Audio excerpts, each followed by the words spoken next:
जय Malhar news चॅनलच्या सर्व प्रेक्षकांना सपना चौधरीचा नमस्कार। नंदुरबार जिल्हा परिषदेत पशुसंवर्धन विभागाची तांत्रिक कार्यशाळा घेण्यात आली। पशुधनातील महत्त्वाच्या रोगांवर नियंत्रणासाठी अधिकारी कर्मचाऱ्यांना तांत्रिक मार्गदर्शन, खुरकत रोग प्रतिबंधक लसीकरण मोहिमेची 8वी फेरी वेळेत पूर्ण करण्याचे आवाहन नाशिक विभागाचे प्रादेशिक सहायुक्त डॉक्टर बाबूराव नरवाडे यांच्या हस्ते कार्यशाळेचे उद्घाटन।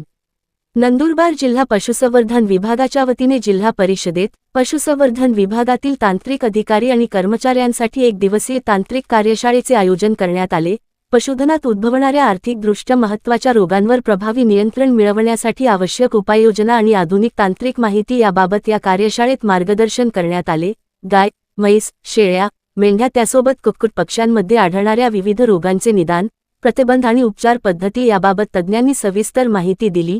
या कार्यशाळेचे उद्घाटन नाशिक विभागाचे प्रादेशिक सहायुक्त पशुसंवर्धन व दुग्ध व्यवसाय डॉक्टर बाबूराव नरवाडे यांच्या हस्ते करण्यात आले। कार्यशाळा आयोजनाबाबत जिल्हा परिषदेचे प्रभारी मुख्य कार्यकारी अधिकारी चंद्रकांत पवार यांचे मार्गदर्शन लाभले। यावेळी जिल्ह्यातील पशुवैद्यकीय अधिकारी, सहाय्यक पशुवैद्यकीय अधिकारी तसेच पशुधन पर्यवेक्षक मोठ्या संख्येने उपस्थित होते। उपस्थित जिल्ह्यातील पशु विभागाचे अधिकारी व कर्मचारी यांना सहाय्यक विभागीय आयुक्त रोग अन्वेषण नाशिक विभागाचे डॉक्टर मिलिंद भनगे, पशुवैद्यकीय अधिकारी पशुचिकित्सालय पुरुषोत्तम नगर शहादा येथील डॉक्टर स्वप्नील लोणकर, नवापूर तालुक्यातील सोनकाळंबे येथील पशुचिकित्सालयाचे पशुवैद्यकीय अधिकारी डॉक्टर रवी सोनकांबळे यांचे मार्गदर्शन लाभले। तसेच नंदुरबार जिल्हा उपयुक्त पशुसंवर्धन दुग्ध व्यवसाय विभागाचे जिल्हा उपयुक्त डॉक्टर संजय खाचणे यांनी लाल खुरकत रोग प्रतिबंधक लसीकरणाची सध्या सुरू असलेल्या 8वी फेरी नियोजनबद्ध राबवून वेळेत पूर्ण करण्याबाबत सर्व अधिकारी कर्मचाऱ्यांना आवाहन केले। कार्यक्रमाचे सूत्रसंचालन सहाय्यक आयुक्त पशुसंवर्धन विभाग नंदुरबार जिल्हा कार्यालय डॉक्टर तुषार गीते यांनी केले। या एक दिवसीय कार्यशाळा योजनेबाबत नंदुरबार पशुवैद्यकीय विभागाचे अधिकारी डॉक्टर मनोज पावरा, गव्हाळी येथील पशुचिकित्सालयाचे पशुधन पर्यवेक्षक राजेंद्र गावित, अक्कलकोवा तालुक्यातील गव्हाळी येथील पशुधन पर्यवेक्षक प्रवीण निकम यांचे सहकार्य लाभले। तर जिल्ह्यातील सर्व चिकित्सालय नंदुरबार व लक्ष्मीकांत खैरनार यांनी एक दिवसीय कार्यशाळा संपन्न करण्यासाठी परिश्रम घेतले। यावेळी खुरकत रोग प्रतिबंधक लसीकरण मोहिमेची सध्या सुरू असलेली 8वी फेरी नियोजनबद्ध पद्धतीने राबवून ती वेळेत पूर्ण करण्याचे आवाहनही सर्व अधिकारी व कर्मचाऱ्यांना करण्यात आले। या कार्यशाळेमुळे जिल्ह्यातील पशुसंवर्धन सेवा अधिक प्रभावीपणे राबविण्यास मदत होणार असल्याची अपेक्षा व्यक्त करण्यात आली। सपना चौधरी, जय मल्हार न्यूज, नंदुरबार।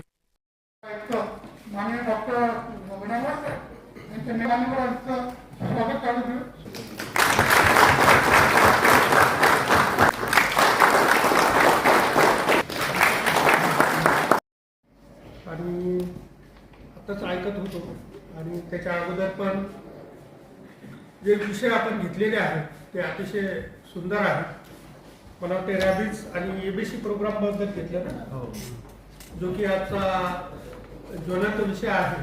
आणि प्रत्येक ग्रामपंचायत असो, नगर परिषद असो किंवा महानगरपालिका असो, यांना सध्या त्या आदेशानुसार एबीसी प्रोग्राम राबवायचा आहे। मोठ्या महानगरपालिका हे आपापलं स्वतःचं त्यांचं इन्फ्रास्ट्रक्चर असते, त्यांचं मनुष्यबळ असते, त्यामुळे ते स्वतः राबवू शकतात। परंतु ज्या ग्रामपंचायत टेक्निकल सर्व्हिसेस मात्र आपल्याला द्यायच्या आहेत। तसं बऱ्याच, जसं की नाशिकमध्ये तसा ठराव झालेला आहे, कलेक्टर साहेबांनी प्रत्येक नगर परिषदा केलेला आहे, ते लवकरच मोठ्या प्रमाणामध्ये त्याचं काम सुरू होईल। आलो त्यावेळेला डिवर्मिंग आणि व्हॅक्सिनेशन संदर्भात होता, प्रोडक्टिव्ह ह्या गोष्टी सुद्धा आपल्या जे पाहिजे तसा परफॉर्मन्स त्यामध्ये मिळणार नाही व्हॅक्सिनेशनचा। सगळ्यात शेवटी 1.28 नंदुरबार जिल्हा आहे। हा, बाकीच्या जिल्ह्यामध्ये संप चालू आहे, सगळं चालू आहे, पण तिथं 15-16% काम सुरू आहे। हे नंदुरबारच काम करणार आहे। कारण काय, बाकीच्या जिल्ह्यामध्ये संप चालू आहेत ना, पण लोक काम करतात ना। कारण काय सांगा मला, 1.28चं कारण काय?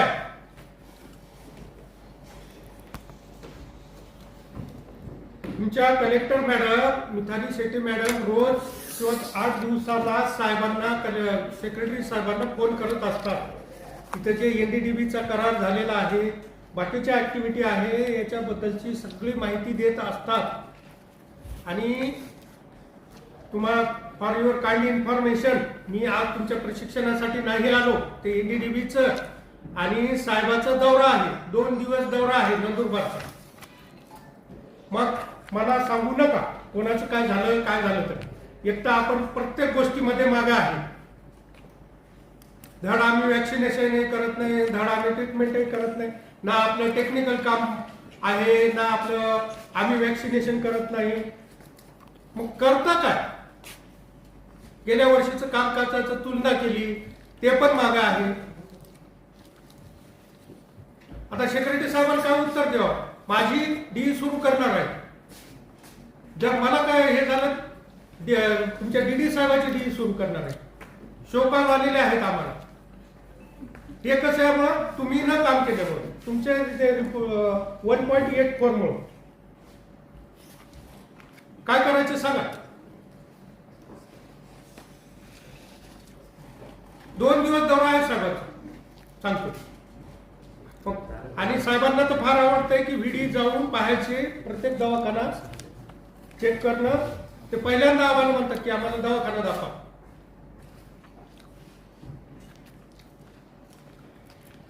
हे दिवसांदिवस आपलं काम कमी होत आहे, आपल्या शेतकऱ्याशी संपर्क तुटतोय, आपण दवाखान्यावर जात नाही. याच्यामुळेच तर ह्या गोष्टी व्हायला लागल्या. डॉक्टर पवार सांगा, ठीक आहे संपर्क सगळीकडे चालू आहे, असहकार आंदोलन काय जे असेल ते मला मान्य आहे. पण बाकीच्या जिल्ह्याचं तरी 10% 15% झाले. आपलं काय? हा ठीक आहे, आपली कॅम्पेन आपलं उशिरा, पण आम्ही 40 दिवसाची विंडो ओपन करून दिली ना. बाकी जिल्ह्यांमध्ये प्रायव्हेट लोकांचे रॅली क्रिएट करून, मग इथं काय नाही होत? इथं का होत नाही? तुमच्या शिपायाचे करा, ट्रेसरचे करा. ते नाहीतर मी असं बघितलेलं आहे प्रत्येक ठिकाणी की जे ट्रेसर आणि हे जे मंडळी आहे ना, हे खूप काम करतात. त्यांचे करा की, त्यांना मिळू द्या 2 पैसे.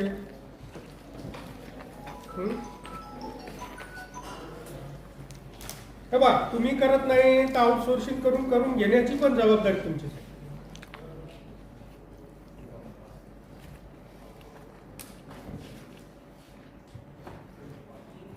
मला याचं उत्तर द्या. 1.28 काय आहे ना? खर्च बघितला नंदुरबार जिल्ह्याचा सगळ्या विभागात 90% आणि इथे 36%. म्हणजे धड कोणती स्कीम राबवता येईना, धड कोणतं काम होईना झालंय. आता तर खूप चांगला टेक्निकल स्टॉप आलेला आहे तुम्हाला. एवढ्या पहिल्यांदाच असं झालेलं आहे की प्रत्येक TMUP ला एकदम दिग्गज एक सहाय्यक आयुक्त आपल्याकडे आलेले आहेत.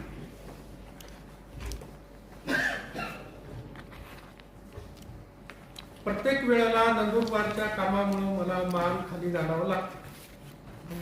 बाकीच्या जिल्ह्याचे कामं बघा.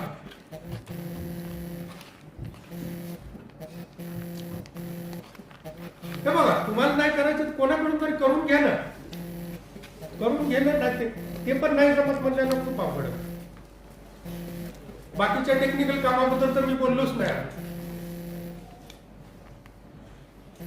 आणि हे काय आपला महाराष्ट्राचा कार्यक्रम नाही, हे केंद्र शासनाचा कार्यक्रम आहे.